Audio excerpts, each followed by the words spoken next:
Trying to heal a burn victim by drowning them, by So Do Roses. Summary. Oh, Roman, what did you do? The rating for this fic is general audiences, with an archive warning of creator chose not to use archive warnings. The relationships in this fic are Virgil/Roman/Logan/Patton, and Logan and Thomas Sanders. Additional tags. Oh, Roman, you fucked up big time, my dude. Oblivious Roman, reckless Roman. Everybody used to talk about their feelings, wasn't it so nice? Blood, non-consensual kissing, another flashback, sorry, it had to be done.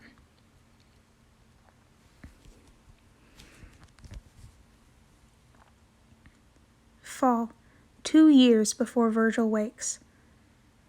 Patton's here, and if the racket he's making means anything, he's in a hurry. Gotta move on before I get a mind to put a hole in his damn gas tank. Inwardly, Roman thought that Patton probably wasn't meaning to rush him. He was the first in their grade to get his license, and he'd only had it, and his father's old truck, for about 2 weeks. His excitement had yet to cool. Regardless, Roman gave him an exasperated expression as he hopped up into the passenger seat. Do we have crows on the roof? He teased. Trying to save me from an early death? Patton had the decency to look sheepish. Sorry, he said. Your grandma wasn't too annoyed, was she? Roman scoffed and waved his hand. No worries, Gladhatter. She likes you better than me anyway. Oh, you goof. You know that's not true, said Patton.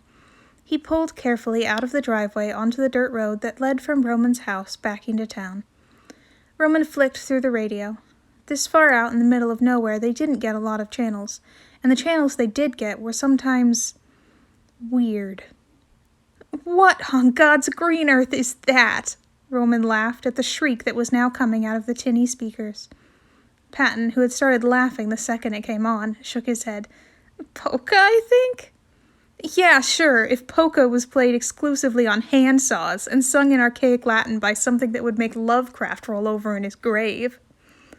Patton, still losing it, waved desperately for Roman to click off the, well, it wasn't music, and Roman would absolutely argue the point if he had to.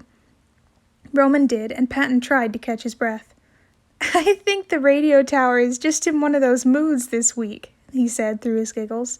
My pop found a station the other day that only played animal sounds. The goats were so confused. Oh, you should have called me, said Roman. I could have brought Dizzy. Your lovely little kitty, said Patton sternly, does not like our goats very much. That was one time, and Dizzy was very sorry. One was enough, said Patton, and he was trying very hard to sound firm, but he was still grinning. They still run every time they see her. Roman would have argued the point, but they'd arrived at Logan's house, and Roman knew perfectly well whose side Logan was almost certainly going to take. Patton pulled into the street parking, his lip caught between his teeth as he chewed it in concentration. When he'd successfully parallel parked, he let out a small but enthusiastic cheer. I am baffled, said Roman seriously. By what? Your complete inability to be anything but impossibly adorable at all times. Patton rolled his eyes, his cheeks turning slightly pink. You don't have to poke fun, he said. His smile had turned a little nervous. Ribbing was a fairly natural part of Roman's relationships, so it was a little strange to be struck with the sense that he really didn't want Patton to think he was joking all of a sudden. Hey, sweetie bird, don't be silly, Roman said, reaching for Patton's hand on the wheel and squeezing. You're the cutest person I know. Patton giggled a little and elected to slide across the bench seat and climb out of the passenger side with Roman so they didn't have to let go. Roman let out an involuntary giggle of his own. The laughter didn't last long. As they approached the door, voices became audible. Raised voices, which was very odd. Roman didn't think he'd ever heard anybody shout in the Sanders household. Before they could quite make it to the door, it slammed open. Logan was scowling, but his expression turned quickly to surprise. Oh, you can't just stomp off because you don't... Thomas also cut himself off when he saw the two of them. He huffed, though he looked more frustrated than truly furious as Logan had, shaking his head. Maybe you two could explain to Barry why he can't talk his way out of people caring about him. Goodness knows he's not listening to me. You're being deliberately reductive. But Thomas just shut the door. Not quite slamming it, but certainly firmer than he normally did. Logan made a strangled, inarticulate sound of frustration and stomped past them toward the truck. Patton and Roman exchanged anxious looks. Thomas and Logan argued all the time, but it was usually about normal brother things, stealing each other's stuff, snoring, hogging all the hot water. Whatever this was sounded significantly heavier. Quietly, they climbed in after him. "Hey, Grump Golightly, want to explain that?" Logan closed his eyes and inhaled very deeply. "You know the ACT is coming up." "In like a year, and you're the only sophomore who cares, but yes, go on," Roman replied. Patton pulled out into the road. "Well, Thomas and I decided to make a list of the colleges we were interested in and mark the necessary scores." He seemed too frustrated to continue. "I'm still not seeing the problem." "Thomas," Logan spat, "selected only online schools." Roman winced. Nobody really liked to bring up Logan's, well, imprisonment was probably the closest term. Logan loathed discussing it. Roman only knew it had something to do with his fey mother. Logan wouldn't offer any other information about her or the trap, and Roman only knew enough about either to understand that Logan utterly despised her. "I mean, if that's what he wants," said Patton hesitantly. "It's not what he wants, it's what he thinks I want," Logan snapped. "It makes no logical sense. He could go anywhere. He should not limit himself to this stupid, phantasmagorical town forever because he has a supernatural leech for a brother." The truck screeched to a halt. Roman and Logan both looked, alarmed, to the driver's seat. Patton looked deceptively undisturbed, and after the initial sudden halt, he calmly pulled into the nearest empty spot on Main Street and killed the engine.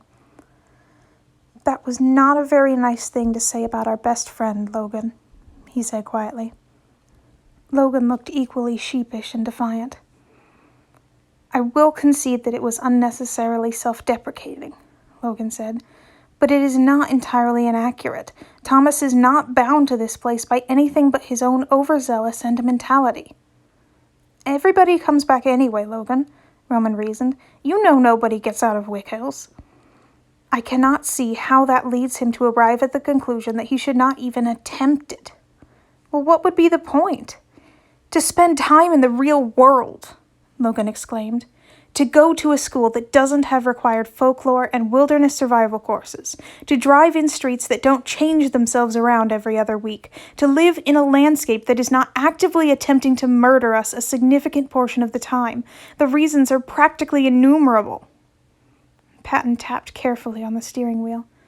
"Logan, it doesn't really seem... It doesn't sound like you want Thomas to leave."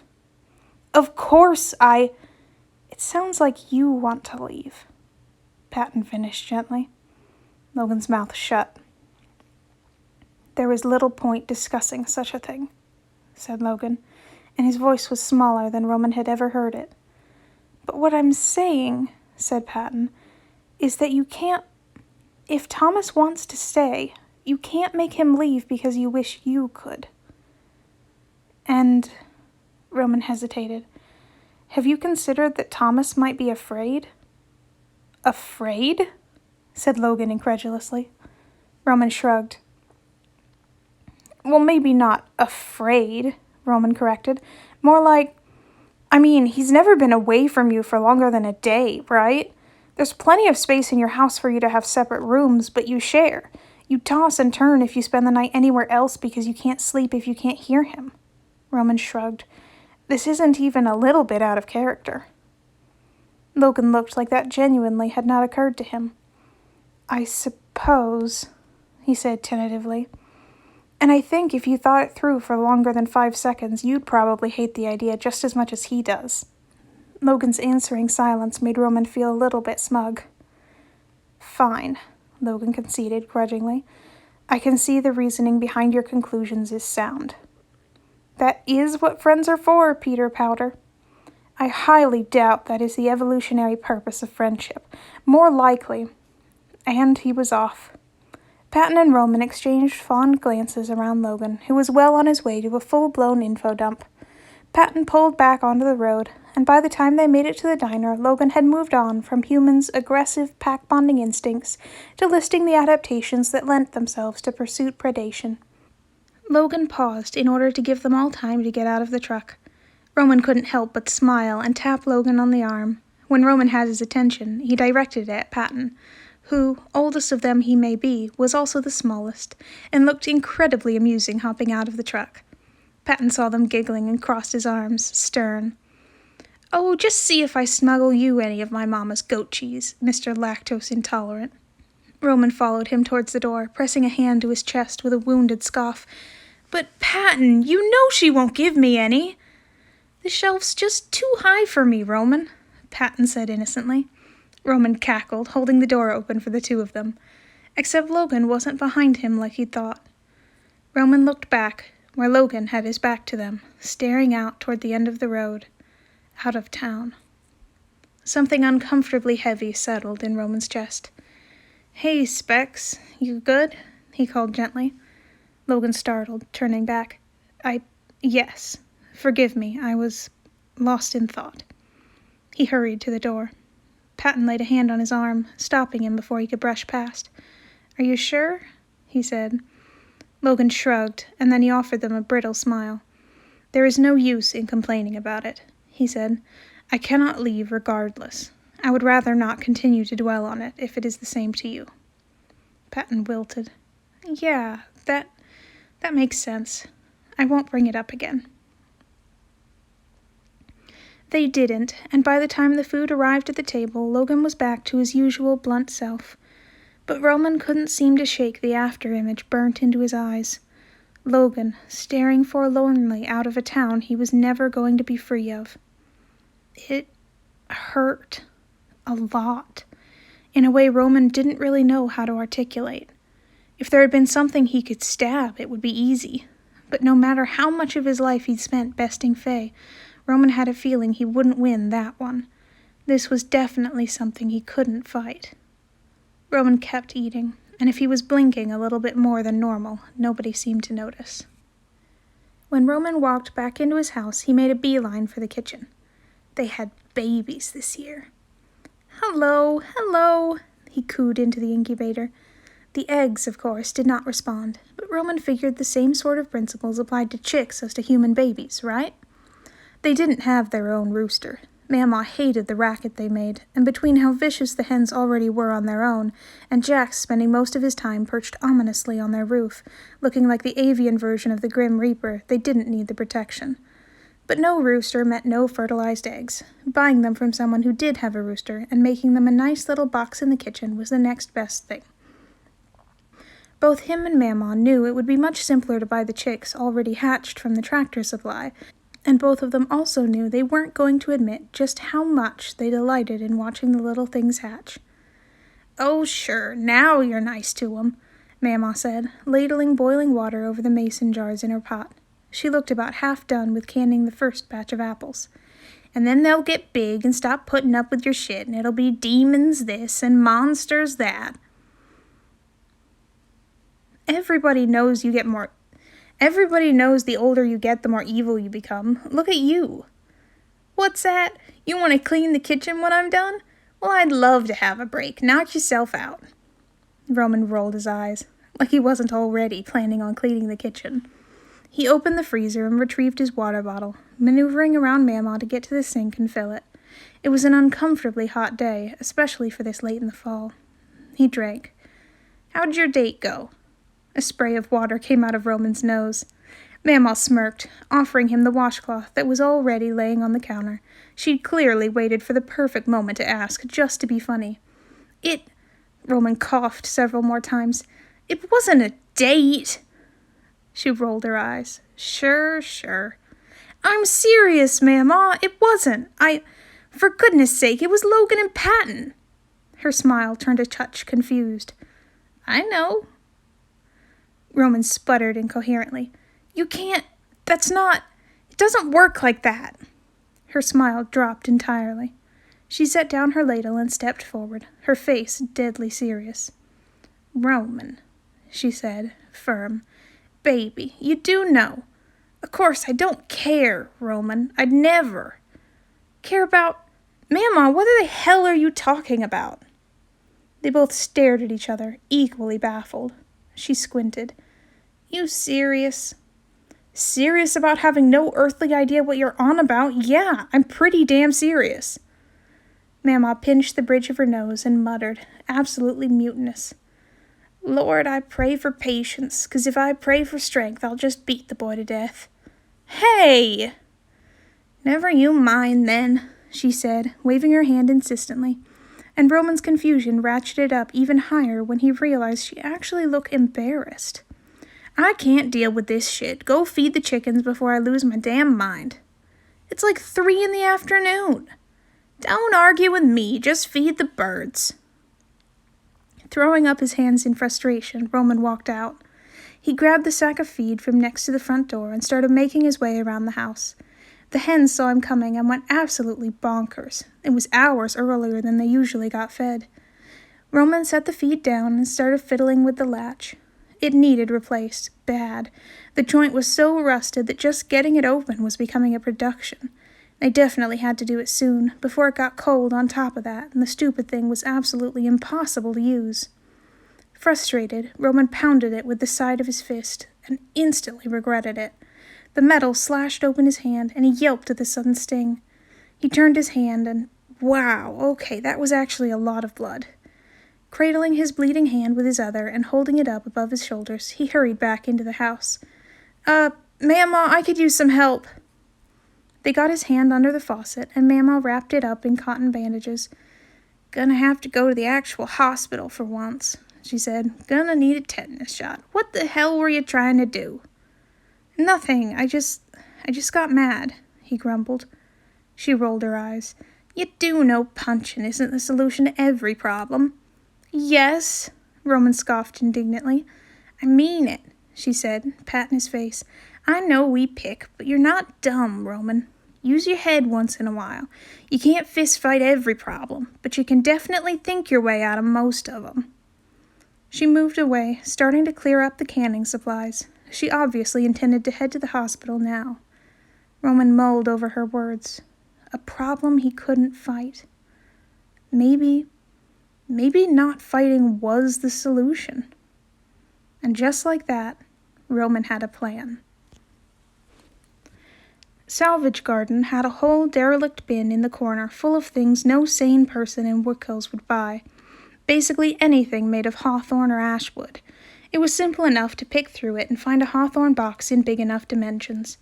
Roman filled it carefully over the course of a month. Thyme and a hagstone so he would see clearly.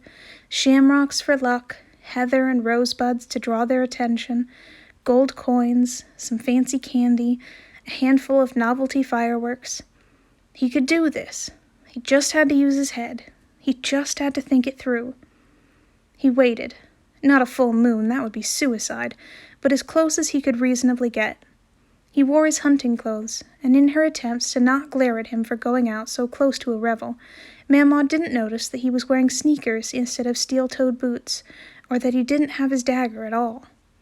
It took ages to walk around town rather than through it, but he couldn't risk anyone seeing him.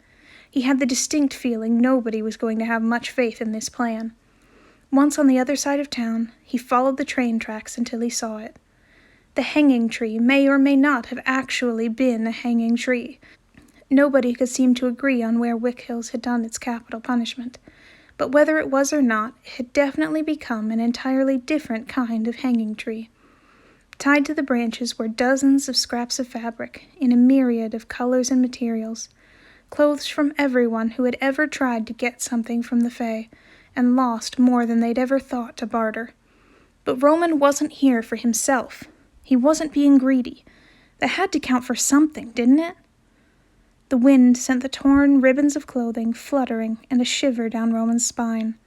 The late fall chill was seeping into his clothes, the air smooth, cool, and damp. Reaching into his pocket, Roman pulled out the long red strip, carefully cut from the hem of one of his shirts.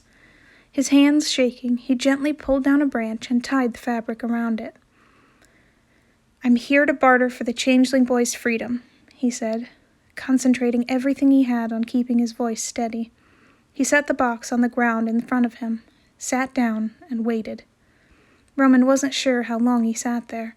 He might have fallen asleep, or else the Fae who arrived was some kind of teleporter. It seemed like Roman blinked, and there he was, sitting casually across from him with a hood pulled up over his head and a sly grin on his face.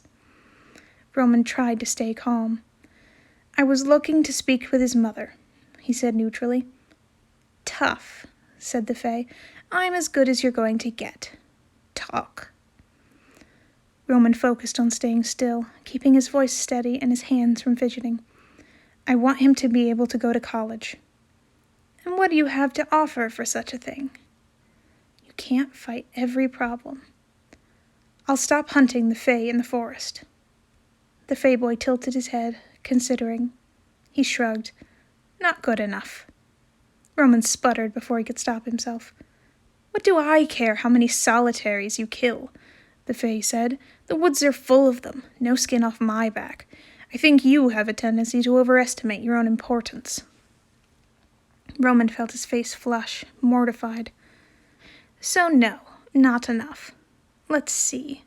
He tapped the box thoughtfully. "The changeling's fairly smart, isn't he?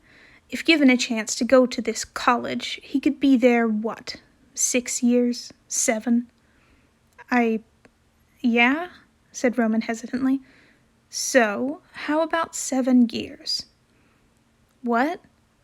7 years for 7 years would be a fair trade, don't you think?" said the Fae. 7 years of your life, and your friend goes to college." "My life?" "Oh, don't be so dramatic," scoffed the Fae. "I know how long a human lives. You could make it to 80 easily. What's 7 fewer? That's less than a tenth."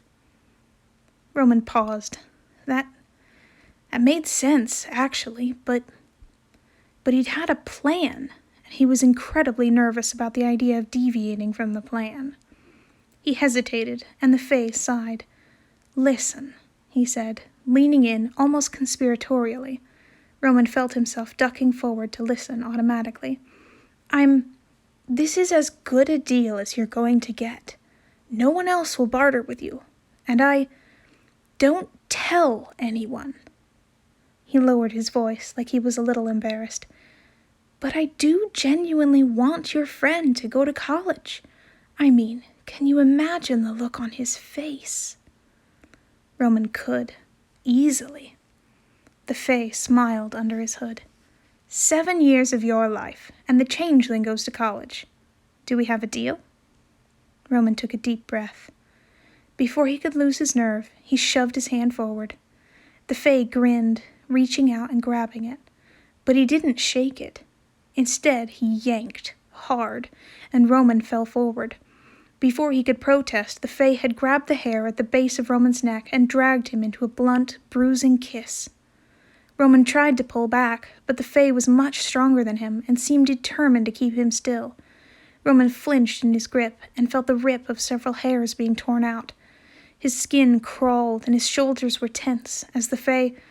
It seemed almost like he breathed something into him. And then he pulled back, but he didn't let go. So Roman's face was still inches from his. And this close, Roman could see past the shadows cast by the cloak and got a good look at the Fae's face. The Serpent King's face. Roman flung himself backwards, and this time the Serpent King let him go, laughing. "Oh, don't look so scared. I really thought we were getting along here." Roman couldn't talk. Instead, his voice came out as a terrified squeak. The Serpent King rolled his eyes, standing and brushing the legs of his pants. "Do you need help up?" he said, voice slightly mocking, offering his hand. "I promise not to kiss you this time." Roman ignored the hand, scrambling to his feet, stomach roiling with dread. He'd fucked up. He'd absolutely, spectacularly fucked up. "Be ready," said the Serpent King casually. "I haven't quite decided when I'm coming to get you yet." Roman's throat was clogging, panicked.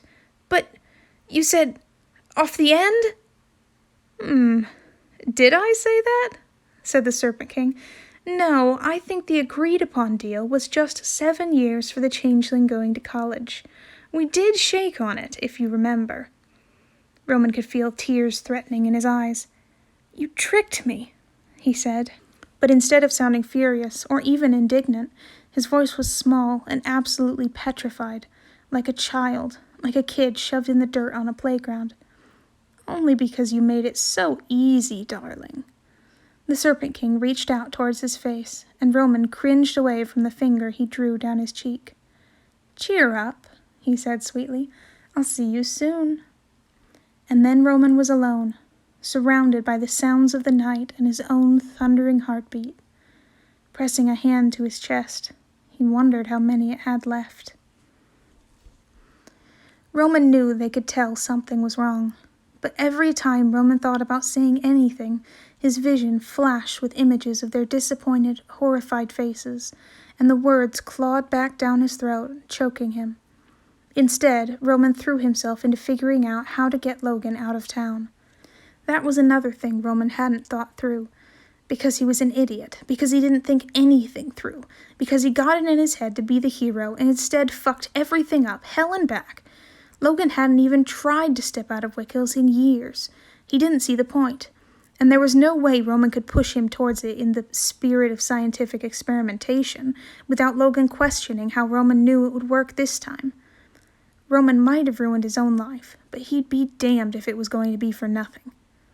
Roman was in the middle seat of Patton's truck, trying not to fidget or squirm or give away his rampant anxiety, when Logan, unprompted, slid closer on the bench and pressed the side of their legs together. Roman knew he'd failed spectacularly. A little light dinged on in the dashboard, and Patton wrinkled his nose, a picture of adorable frustration. Darn it! This truck uses so much gas, gosh! Roman seized his opportunity. Can we go to the gas station by my house? He said. They have that deli with the potato salad. Patton cocked his head.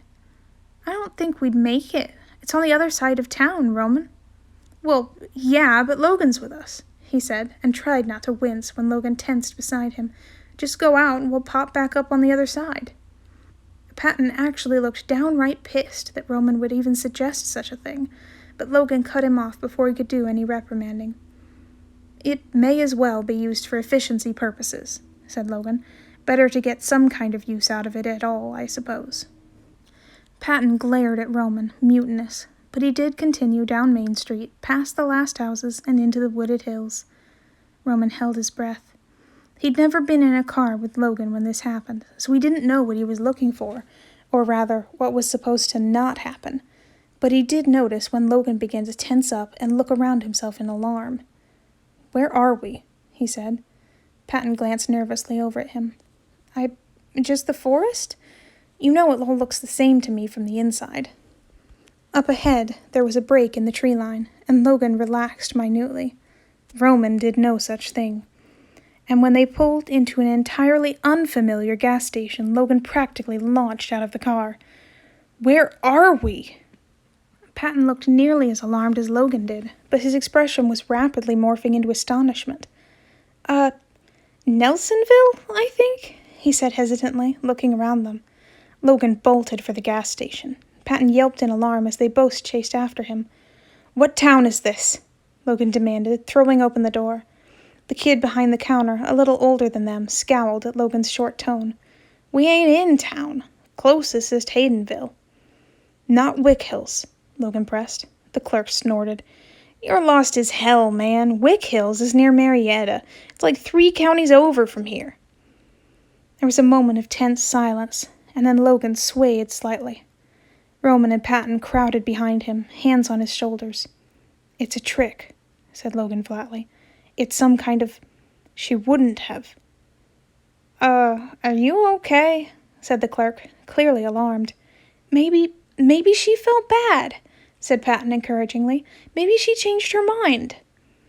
Logan didn't look happy, but he didn't really seem upset either. He was staring out of the glass door of the gas station with an uncharacteristically lost expression on his face. I suppose it is possible, but... This is a good thing, isn't it? Roman blurted. Logan looked at him, confused and almost afraid.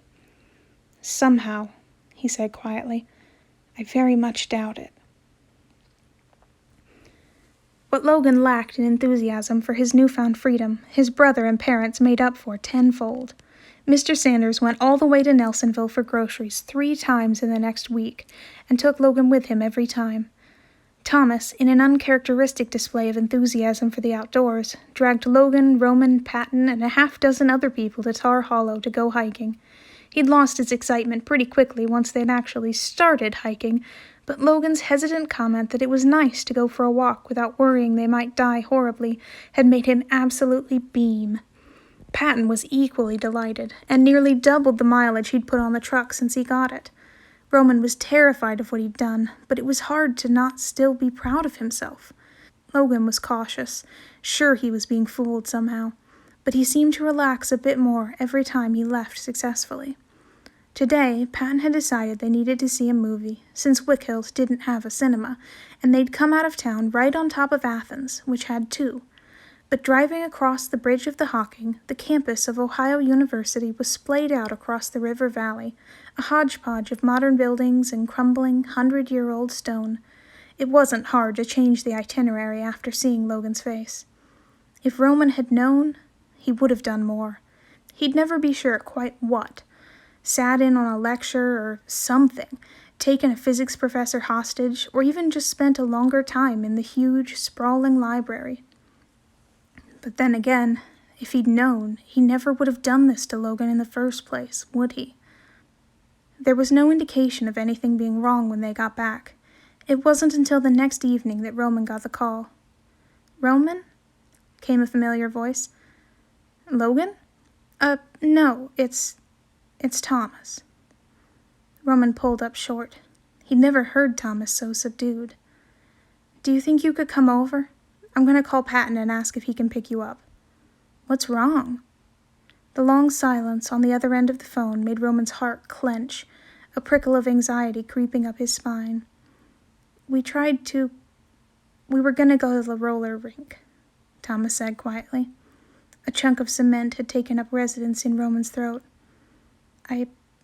Thomas drew in a shaky breath that hissed over the line.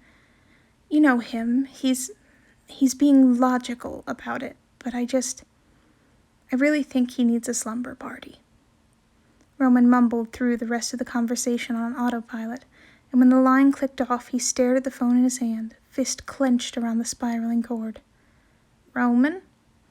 He had no idea what his face must look like, but he tilted his head up, and Mama instantly set down the rag in her hands. "What happened?" she demanded. "Logan can't leave," he said, and his face was flat and colorless. She narrowed her eyes. "I thought—" They tried to go to the roller rink, and they just looped back again, just like before. And now, Roman finally understood. Can you imagine the look on his face?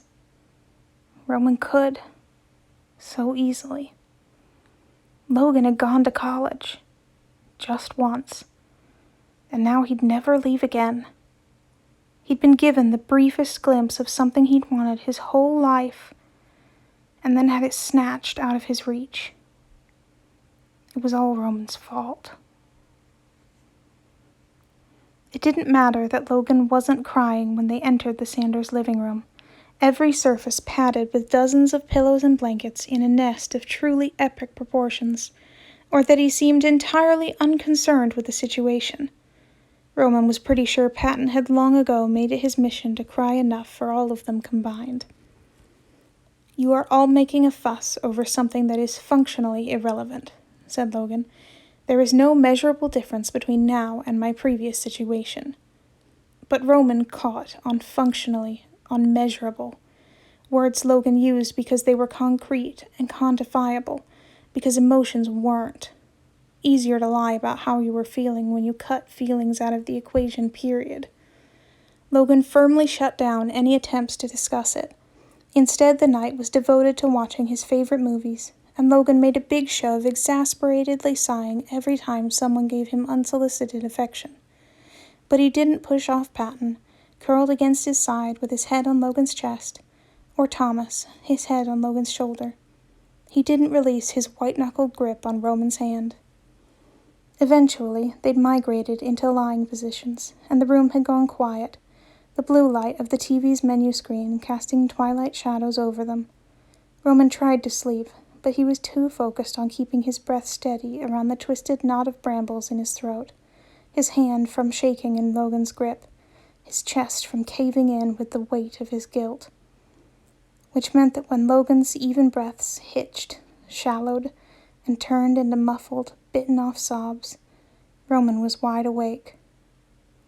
He didn't move. If Logan had known how badly it went this time, Roman figured he'd never want Roman's help again anyway.